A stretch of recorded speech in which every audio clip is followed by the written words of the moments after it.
Bonjour les amis, on est le jeudi 23 février 2023 et il est 1h07. Je vous remercie de nous être fidèles. Tout d'abord, on va parler de plusieurs thématiques. On va évoquer les 6 étapes incontournables pour bien gérer un projet. All right, time to move on to plan C. Voilà. Alors, réussir à expliquer comment bien gérer un projet avec les bases du management de projet en 6 étapes est un vrai challenge. Ce podcast va vous apprendre concrètement comment préparer un projet, le planifier de A à Z et le suivre afin d'atteindre vos objectifs. À la fin, vous allez trouver d'autres ressources, comment gérer les relations personnelles, des modèles de documents.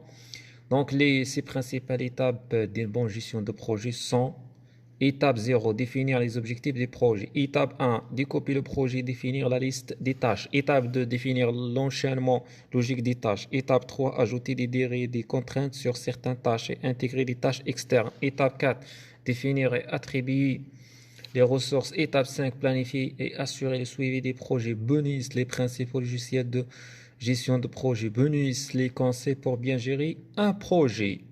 Voilà. Alors, étape 0, définir les objectifs des projets. L'étape 0 paraît un basique, mais elle est trop souvent négligée. C'est pour cela que je l'ai nommée étape 0, tellement elle paraît évidente et pourtant elle est trop souvent négligée. Ne pas définir les objectifs des projets peut induire un effet tunnel, c'est-à-dire se lancer, avancer jusqu'à ce que l'on se rende compte qu'on a mal compris, mais souvent tardivement. Ou encore partir sur de mauvaises bases, ce qui obligera plus tard à devoir refaire le travail.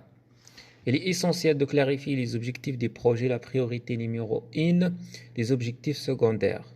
Ce que l'on attend de vous, livrables, temps, délai, budget et la souplesse que vous pouvez avoir. Il est indispensable d'écrire cela dans un document afin de ne pas laisser de place aux malentendus et surtout le faire valider par le donneur d'ordre. Mais si ce document est un PowerPoint de slides, un fichier Word, une page, un email récapitulatif, il est essentiel de formaliser les attentes des donneurs d'ordre. Les résultats attendus, le critère d'évaluation des résultats finaux, les moyens à votre disposition et éventuellement la priorisation de vos autres activités. La date souhaitée de finalisation des projets.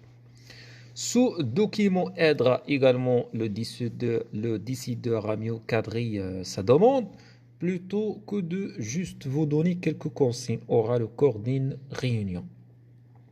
D'autre part, en faisant cela, vous allez démontrer vos talents de gestionnaire de projet. Si vous le pouvez, essayer d'inclure un macro planning sans les dates, avec la date de début, c'est-à-dire quand vous allez vous mettre sur le projet, les grandes tâches à effectuer, les étapes, la chronologie, les premiers besoins.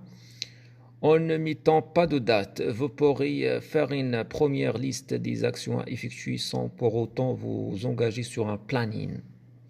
Vous ne savez pas comment définir ces différentes étapes, faites un point informel avec 1 ou 2 personnes qui connaissent le projet afin d'avoir leur avis et ce qu'il est nécessaire de prendre en compte.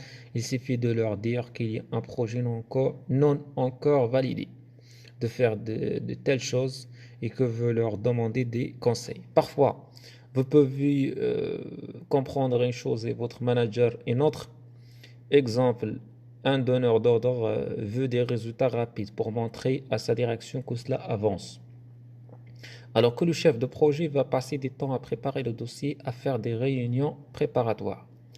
Concernant les contraintes classiques d'un projet à prendre en compte, lors de l'étape 0, vous avez généralement le temps pour le réaliser. Une semaine, un mois, l'argent pour le faire, budget, no limit, car prioritaire au contraire, un bricolage vite fait. Les fonctions que vous souhaitez émettre ou les résultats qui sont attendus, quelle est la killer feature, c'est-à-dire ce qu'il est indispensable de livrer, l'importance pour la direction générale et la stratégie de l'entreprise. Sachant que ce qui est souvent décisif, c'est les facteurs temps, argent, fonction. Ces 3 contraintes forment un triangle que vous pouvez changer pour faire en sorte de respecter l'une ou l'autre de ces contraintes. Un bon moyen de clarifier les résultats obtenus est donc de laisser le décideur choisir lui-même afin de ne pas vous retrouver en mauvaise posture. À noter si votre commanditaire ne vous propose pas de solution, plus de moyens, plus de temps, alors demandez-lui, mais comment faire à l'heure. Cela vous permet de lui envoyer le problème à la figure au lieu de devoir vous justifier et trouver vous-même des solutions impossibles à tenir. Attention également à prendre en compte la dimension humaine d'un projet, en particulier s'il change les habitudes de travail de plusieurs personnes. Cela concerne par exemple un changement de logiciel de CRM, de procédures établies depuis très longtemps. En effet, ce genre de projet de rupture dans les habitudes va suivre 6 phases. L'annonce des projets par la direction avec une phase de déni. Les personnes concernées pensent que le projet ne va jamais aboutir. Que ce n'est pas tout de suite. L'affirmation que le projet sera bien mis en place avec la colère des personnes pour qui le changement va impacter leurs habitudes. La compréhension que le projet va vraiment aboutir et donc il va falloir se résigner au changement avec une phase de marchandage sur ce qui changera ou pas. L'acceptation avec une démotivation des personnes qui travaillent encore avec d'anciennes méthodes qui leur convenaient et qui vont bientôt devoir changer la mise en place opérationnelle des projets avec le lancement, avec les adaptations nécessaires des projets et des personnes, un élément crucial afin de réduire le rejet, la mise en place définitive avec les adaptations des habitudes et finalement un nouveau projet. Étape 1. Découper le projet et définir la liste des tâches. On ne mange une baguette quand la coupe en tranche. La première étape à réaliser est celle de dresser la liste des tâches à réaliser. C'est cette étape qui est la plus délicate car elle jette les fondations des projets. Si l'on oublie une tâche, à ce moment-là, le projet sera faussé. Sa gestion le sera donc aussi lister toutes les tâches possibles et imaginables. Soyez très critique vis-à-vis de cette liste. Pour chaque tâche, demandez-vous toujours de quoi ai-je besoin au préalable pour pouvoir faire cela. Est-ce que cela implique pour le reste des projets? En procédant de cette manière, vous trouverez par déduction et par induction de nouvelles tâches que vous auriez pu oublier des prérequis techniques. Autre conseil, distinguez bien le fait de réaliser une tâche et le fait de la valider et le communiquer. Comme nous l'enseignons les lois du temps, la plus grande partie du temps gâché, c'est avant de réaliser l'action. Les gens perdent un temps fou à se décider à effectuer une action. Prenez-le en compte et découpez bien votre projet dans le détail. Le mieux est de commencer par un papier et un crayon et de partir des buts finaux. En effet, en partant des buts à atteindre, vous allez prioriser vos efforts au lieu de commencer par les détails. Ensuite, vous pouvez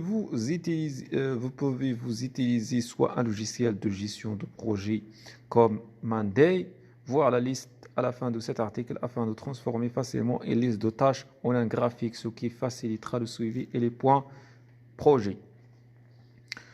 Soit un fichier Excel avec la liste des tâches et les dates jalons accompagné d'un fichier PowerPoint avec des grandes dates adaptées pour des projets peu complexes et déjà connus. Soit utiliser un fichier de mind mapping plus efficace dans le cas de projets complexes pas clairs. Dernière chose, vous n'avez pas forcément à lister les tâches par ordre parfaitement chronologique, c'est juste plus pratique pour la suite. Attention à ne pas définir des objectifs trop ambitieux, sinon vous risquez de perdre votre crédibilité et de démoraliser les personnes de l'équipe. Vos objectifs doivent être smart, spécifiques, augmenter de 15% le taux d'ouverture des emailings mesurable. Mesurer le temps d'ouverture dans les 3 mois suivant la mise en place d'un nouvel outil atteignable. Exemple, vérifier que les actions mises en place permettent effectivement d'augmenter le temps d'ouverture de 15%. Réaliste, accepter. Exemple, les équipes concernées seront-elles d'accord? Temporel, exemple, la mise en place est prévue pour le 20 août. Cet exercice de validation des objectifs avec toutes leurs conséquences permet parfois de déceler des incohérences et donc de revoir les objectifs. Si nécessaire, vous pouvez réduire vos ambitions avec le projet afin de vous concentrer sur ce qui aura le plus d'impact. C'est ce que l'on appelle travailler en méthode agile avec une évolution progressive des périmètres fonctionnels en se concentrant sur le besoin des clients, la fonction minimale attendue et pas sur le produit fini avec toutes les options. Merci les gars, je vous souhaite une belle matinée.